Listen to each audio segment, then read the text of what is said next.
जय हिंद प्यारे साथियों। आज के टॉपिक में हम डिस्कस करने वाले हैं स्पाउसल प्राइवेसी के बारे में, यानी वैवाहिक संबंध के बारे में। हाल ही में मद्रास हाई कोर्ट ने ये डिसीजन दिया, ये स्पष्ट कर दिया कि जो स्पाउसल प्राइवेसी है वो राइट टू प्राइवेसी में इंक्लूड है, जो आर्टिकल नंबर 21 में एक फंडामेंटल राइट्स है। और ये भी कहा कि राइट टू प्राइवेसी यानी स्पाउसल प्राइवेसी का उल्लंघन करने के आधार पर या उल्लंघन करके जो एविडेंस कोर्ट में एक प्रूफ के रूप में, एविडेंस के रूप में प्रस्तुत किए जाएंगे, वो कोर्ट के द्वारा मान्य नहीं होंगे।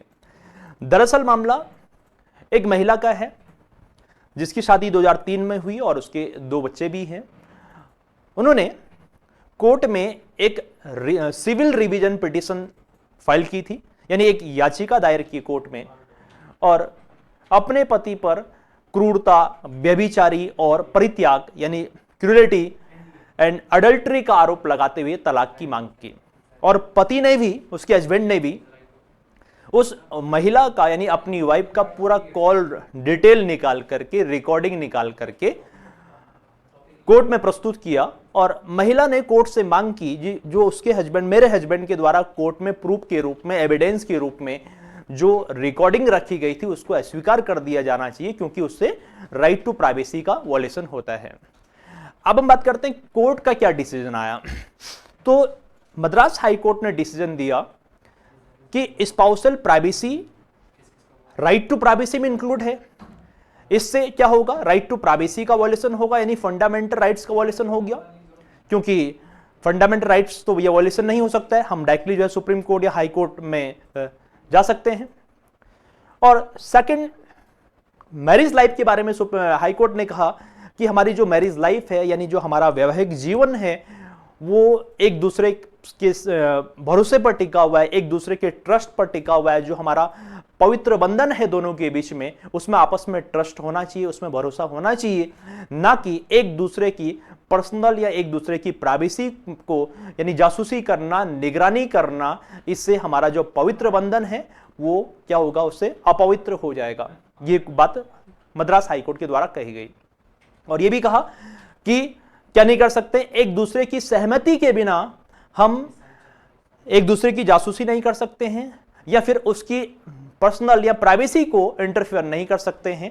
ये अगर ऐसे एविडेंस के रूप में यदि कोर्ट में कभी कोई मामला आएगा, उसको क्या रखा जाएगा, उसको स्वीकार नहीं किया जाएगा कोर्ट का। और कोर्ट ने साफ साफ कहा कि ऐसी प्रैक्टिसेस को हम एनकरेज नहीं कर सकते हैं, यानी ऐसे प्रथाओं को हम आगे नहीं बढ़ा सकते, क्योंकि एक बहुत बड़ा एग्जाम्पल सेट हो सकता है, यानी मद्रास हाई कोर्ट के लिए, ताकि इन फ्यूचर में ऐसा ना हो।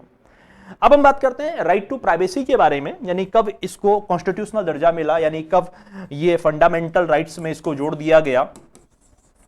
तो राइट टू प्राइवेसी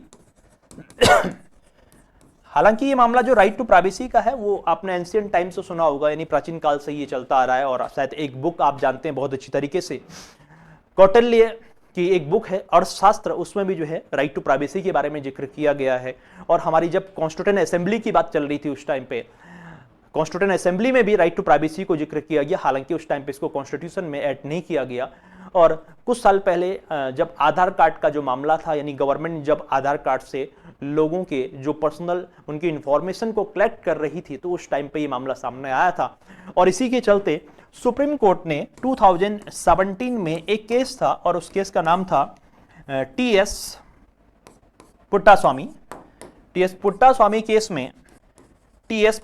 केस में सुप्रीम कोर्ट ने जो राइट टू प्राइवेसी है उसको आर्टिकल नंबर 21 में एक फंडामेंटल राइट्स माना, कहा। और जिस तरीके से हमारा right to life and personal liberty एक फंडामेंटल राइट्स है, उसी तरीके से राइट टू प्राइवेसी भी हमारा फंडामेंटल राइट्स होगा। तो आर्टिकल नंबर 21 के चलते राइट टू प्राइवेसी एक फंडामेंटल राइट्स है। तो ये था मामला मद्रास हाई कोर्ट का। मिलते हैं ठीक इसी तरीके से वीडियो के साथ नेक्स्ट वीडियो में, तब तक के लिए जय हिंद।